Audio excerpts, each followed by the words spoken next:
क्षेत्रफल। आओ क्षेत्रफल की अवधारणा को समझने का प्रयत्न करें। क्षेत्रफल एक बंद आकृति द्वारा घेरा हुआ स्थान है। तो आओ इन दो किताबों को देखें। एक गणित की किताब है और एक कहानी की किताब। अब इन दो तस्वीरों को देखकर क्या आप बता सकते हैं कि किस किताब का क्षेत्रफल अधिक है? हाँ, कहानी की किताब का क्षेत्रफल अधिक है क्योंकि यह ज्यादा सतह को घेरती है। अब यह कहना आसान था। क्यों? क्योंकि किताबें अलग अलग दिखती हैं। आप देखकर बता सकते हैं कि कहानी की किताब गणित की किताब से बड़ी है। लेकिन कभी कभी यह बताना आसान नहीं हो पाता कि कौन सा बड़ा है और कौन सा छोटा। उदाहरण के लिए मान लीजिए कि घर में दो कमरे हैं और आप आश्वस्त नहीं हैं कि दोनों में से कौन सा बड़ा है, तो आप क्या करेंगे? यह समझने के लिए आप कुछ विचारों में खोजने का प्रयत्न करेंगे कि कौन सा कमरा बड़ा है। आप क्या कर सकते हैं?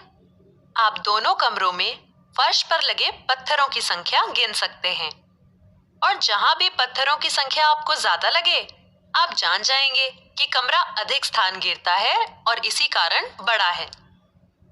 और अगर वहां पर पत्थर है ही नहीं, तब आप क्या करेंगे? आप किसी पुरानी नोटबुक के पन्ने डाल सकते हैं या फिर अखबार के पन्ने डाल सकते हैं और देखें कि कितने पन्ने कक्ष को घेरते हैं। इसलिए जिस कमरे में ज्यादा पन्नों की जरूरत हो तो वह कमरा बड़ा हो सकता है। लेकिन पत्थर या पुरानी नोटबुक के पन्ने या अखबार की बजाय क्या आप कुछ और नहीं कर सकते? क्या आप कुछ वृत्ताकार या अंडाकार आकृति रख सकते हैं जिससे आप क्षेत्रफल माप सकें? नहीं, यह अच्छी तकनीक नहीं है क्योंकि यह बीच में स्थान छोड़ता है। आप देखो कि यह आकृति स्थान छोड़ देती है। तो आप जांच सकते हो कि इन गोलाकार और अंडाकार आकृतियों की बजाय एक आयताकार और वर्गाकार आकृति द्वारा जांच करना कि कौन सा क्षेत्रफल छोटा है और कौन सा बड़ा, कहीं ज्यादा आसान है। तो आओ सीखें कि कौन सी आकृति क्षेत्रफल मापने के लिए ज्यादा सुविधाजनक है। सबसे सुविधाजनक और इसलिए मानक इकाई जिसे हम क्षेत्रफल मापने में प्रयोग करते हैं वह है वर्ग। अतः क्षेत्रफल ज्ञात करने के लिए मानक इकाई को वर्ग कहते हैं। आओ वर्ग को देखें। वर्ग के प्रत्येक भुजा 1 सेंटीमीटर की लंबाई में है। अब इस वर्ग द्वारा घेरा गया क्षेत्रफल 1 वर्ग सेंटीमीटर है। आप इसे संक्षिप्त रूप में 1 वर्ग सेंटीमीटर लिख सकते हैं। यह हुआ 1 वर्ग सेंटीमीटर। यहाँ एक और वर्ग है। अब वर्ग की प्रत्येक भुजा 1 मीटर लंबाई की है, इसलिए इस वर्ग द्वारा घेरे गए क्षेत्रफल को 1 वर्ग मीटर कहा जाता है। अतः यहाँ से आगे हम हमेशा क्षेत्रफल मापने के लिए वर्ग को मानक इकाई के रूप में प्रयोग करेंगे। हम हमेशा क्षेत्रफल को वर्ग मीटर या वर्ग सेंटीमीटर या वर्ग किलोमीटर आदि के रूप में बताएंगे। आओ अब इस क्षेत्रफल को देखें। अब वर्ग का क्षेत्रफल कितना है? आप देख रहे हैं कि यह क्षेत्र 4 छोटे वर्ग द्वारा घेरा गया है। इसका मतलब है इसका क्षेत्रफल है 4 वर्ग सेंटीमीटर। इस आकृति का क्षेत्रफल क्या है?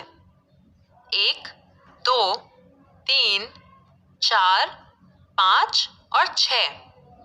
6 वर्ग इस क्षेत्र को घेरते हैं। इसका मतलब है कि इसका क्षेत्रफल है 6 वर्ग सेंटीमीटर। आओ कुछ और अधिक उदाहरणों को देखें।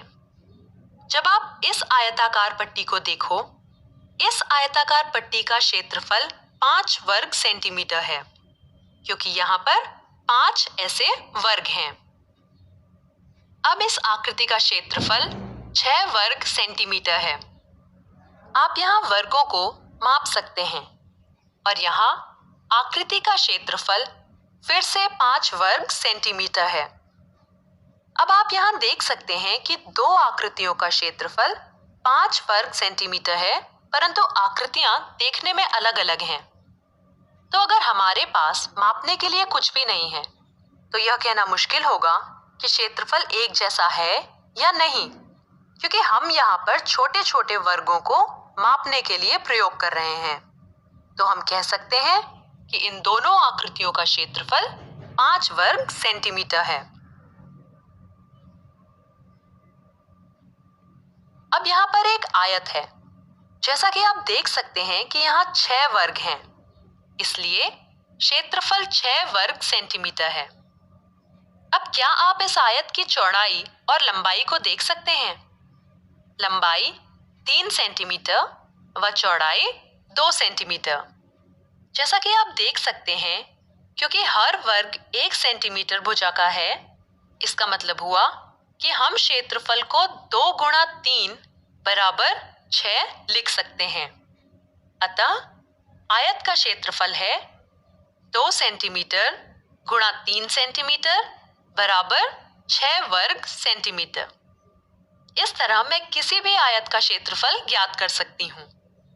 तो यहाँ से मैंने यह सीखा कि आयत का क्षेत्रफल लंबाई में चौड़ाई को गुणा करके ज्ञात किया जा सकता है, और आप इसे संक्षिप्त रूप में कह सकते हो लंबाई गुणा चौड़ाई। आओ अब इस वर्ग को देखें। इस वर्ग का क्षेत्रफल 4 वर्ग सेंटीमीटर है और बड़े वर्ग की प्रत्येक भुजा 2 सेंटीमीटर है। तो मैं इसे 2 सेंटीमीटर गुणा 2 सेंटीमीटर बराबर 4 वर्ग सेंटीमीटर लिख सकती हूँ।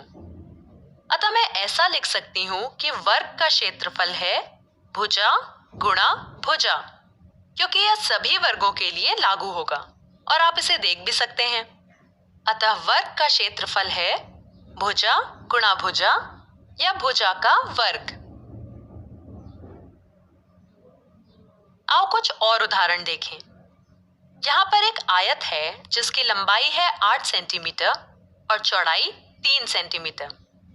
तो इसका क्षेत्रफल 8 गुणा 3 बराबर 24 वर्ग सेंटीमीटर होगा।